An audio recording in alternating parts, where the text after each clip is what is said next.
Bismillahirrahmanirrahim. Assalamualaikum warahmatullahi wabarakatuh. Alhamdulillah wassalatu wassalamu ala Rasulillah wa ala alihi wa ashabihi wa mawala wa ba'd. Anak-anakku sekalian, rahimani wa rahimakumullah. Kaifa halukum? Bagaimana kabar kalian semua? Ya, tetap sehat ya, insyaallah ya. Ya, tetap semangat ya. Kita bersyukur kepada Allah Subhanahu wa taala yang tak henti-hentinya ya senantiasa memberikan kita kesempatan, kesehatan, sehingga pada hari ini Allah Subhanahu wa taala masih memberikan kita kesempatan untuk belajar ilmu agama ya. Jadi harus semangat ya, karena yang kita pelajari ini adalah ilmu yang mempelajari tentang agama kita, yaitu agama Islam ya, ilmu yang mempelajari tentang kehidupan beragama ya, ilmu yang akan membawa kita kepada kebahagiaan baik di dunia maupun di akhirat. Ya, anak-anakku sekalian rahimani wa rahimakumullah, langsung saja ya. Pada perjumpaan kita kali ini ya, telah kita lalui berbagai bab ya. Sekarang kita masuki pembelajaran yang selanjutnya, yaitu pelajaran yang ke-8. Iya, pelajaran yang ke-8. Ya, apa itu? Pelajaran yang ke-8 adalah tentang kisah Nabi Idris alaihi salam. Nabi Idris alaihi salam. Ya, sebelumnya ya Bapak akan jelaskan ya tentang nasab beliau. Nasabnya Nabi Idris alaihi salam. Ya, beliau termasuk keturunannya Nabi Adam ya, bapaknya manusia, Nabi Adam alaihi salam. Sebagaimana yang kita ketahui, Nabi Adam itu memiliki banyak anak. Ya, di antaranya ada Qabil, ada Habil ya, dan juga ada Nabi Syil. Ya, Nabi Syil itu merupakan keturunan Nabi Adam. Nah, Nabi Syil ya memiliki anak, memiliki cucu. Nah, di antara anak dan cucunya Nabi Syil ya, di antaranya adalah Nabi Idris alaihi salam ya. Jadi Nabi Idris adalah merupakan ya anak keturunannya Nabi Adam dari jalur Nabi Syil. Ya, gitu ya anak-anakku sekalian. Nah, sekarang Nabi Idris ya, kisahnya itu di dalam Al-Qur'an dan Sunnah ya, itu tidak terlalu panjang lebar ya. Ceritanya itu tidak terlalu panjang lebar. Hanya ada di beberapa ayat yang menyebut langsung tentang beliau. Ya, di antaranya ada di dalam surat Maryam ayat 56 dan 57 ya. Di dalam ayat tersebut Allah Subhanahu wa taala berfirman, "Wadhkur fil kitabi Idrisa innahu kana siddiqan nabiyya." Dan ceritakanlah hai Muhammad kepada mereka ya tentang kisah Idris alaihi salam di dalam Al-Qur'an.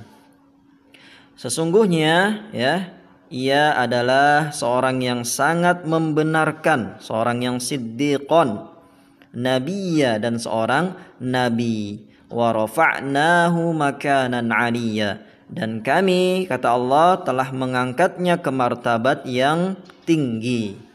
Ya, itu ayat yang menceritakan tentang Nabi Idris alaihi salam. Kemudian anak-anakku sekalian yang Bapak cintai karena Allah Subhanahu wa taala ya, Nabi Idris adalah seorang nabi yang Allah Subhanahu wa taala puji akan sifat pembenaran yang sempurna ya. Jadi Nabi Idris itu adalah orang yang siddiq ya, orang yang membenarkan ya, yakin, ia mempunyai ilmu yang sempurna, keyakinan yang kokoh, dan banyak amal solehnya. Ya, Allah Subhanahu wa taala juga mengangkat namanya ke seluruh penjuru alam, serta Allah Subhanahu wa taala angkat kedudukannya ya. Allah Subhanahu wa taala mengangkat derajatnya di antara para makhluk. Itulah di antara keutamaan Nabi Idris alaihi salam. Kemudian ya, Nabi Idris alaihi salam itu dikenal sebagai penjahit. Ya, beliau Nabi Idris adalah yang pertama kali memakai jarum jahit ya untuk membuat pakaian. Ya. Jadi di zaman dulu sudah ada, kain itu sudah ada ya. Biasanya pakai kulit binatang gitu ya. Ya, jadi pakaian itu pakai kulit binatang atau pakai daun-dedaunan ya. Akan tetapi hanya dililitkan saja, dililit di badan. Nah, Nabi Idris menemukan ya metode cara menjahit ya, menjahit kulit, menjahit dedaunan tersebut sehingga menjadi pakaian yang lebih rapi, lebih bagus ya, lebih kuat.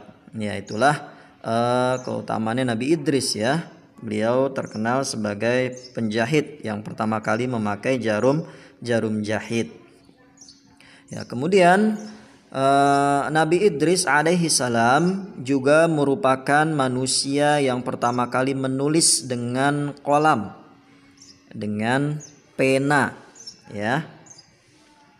Jadi di zaman dahulu ya orang-orang itu kesulitan untuk menulis. Nah, Nabi Idris ini dengan kecerdasannya beliau membuat pena, membuat alat tulis ya, sehingga bisa mencatat, menulis ya, sehingga manusia di zaman itu bisa dengan mudah ya menimba ilmu ya, mencatat apa saja yang penting ya. Itu juga merupakan keutamaan Nabi Idris alaihi salam.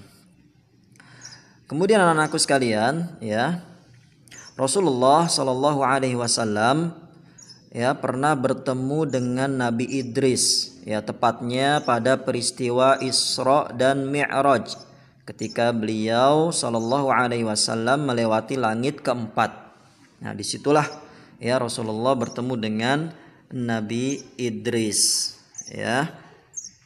Jadi dulu ya Nabi Idris itu pernah meminta diperlihatkan neraka ya, kemudian minta juga diperlihatkan surga. Nah, ketika disuruh kembali ke dunia ya, beliau Nabi Idris itu enggan ya, enggak mau ya. Akhirnya beliau alaihi salam ya memohon kepada Allah ya, sehingga beliau menetap di langit keempat. Nah, jadi tinggal di langit keempat. Nah, disitulah Nabi Idris akhirnya bertemu dengan Nabi Muhammad Sallallahu Alaihi Wasallam ketika Nabi Muhammad itu Isra dan Mi'raj. Itu ya. Jadi ketemunya di langit keempat. Baik, selanjutnya anak-anakku sekalian rahimani wa rahimakumullah ya.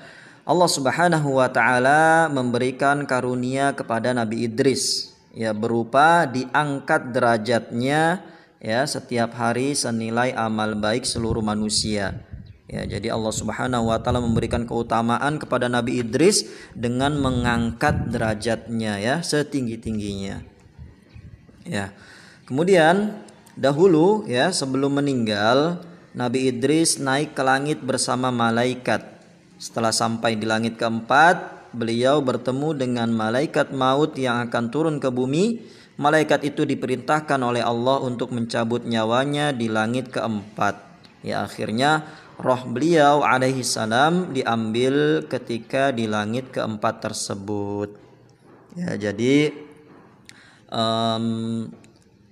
ya malaikat maut itu diperintahkan oleh Allah untuk mencabut nyawanya Nabi Idris. Ya, cabutlah nyawa Idris alaihi salam ya, hambaku di langit keempat.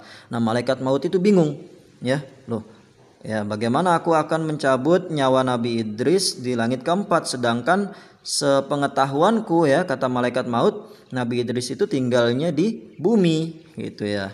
Tapi ya karena malaikat itu makhluk yang taat ya, akhirnya malaikat maut itu turun ya Ternyata di langit keempat dia bertemu dengan Nabi Idris. Ya, akhirnya malaikat maut berucap, subhanallah ya, aku disuruh oleh Allah Subhanahu wa taala mencabut nyawamu di langit keempat, dan ternyata kita bertemu di langit keempat ya. Karena memang sebelumnya Nabi Idris sudah diangkat oleh Allah Subhanahu wa taala ke langit keempat ya bersama malaikat. Ya. Akhirnya ya di langit keempat itulah ya roh Nabi Idris alaihissalam ya dicabut oleh malaikat maut ya di langit keempat ya, seperti itu ya. Iya, itulah ya sedikit dari kisah Nabi Idris alaihissalam. Ya, anak-anakku sekalian rahimani wa rahimakumullah. Ya. Itulah ya sedikit kisah ya dari teladan kita ya, dari nabi kita yaitu Nabi Idris alaihi salam ya. Semoga kisah tersebut bisa menjadi penggugah keimanan kita ya, bisa menjadi penyemangat kita semua di dalam ketaatan kepada Allah Subhanahu wa taala. Ya, kita cukupkan pertemuan kita pada hari ini ya. Sekian, sampai jumpa di pertemuan berikutnya ya. Wassallallahu ala nabiyyina Muhammadin wa ala alihi wa ashabihi wasallam. Wassalamu alaikum warahmatullahi wabarakatuh.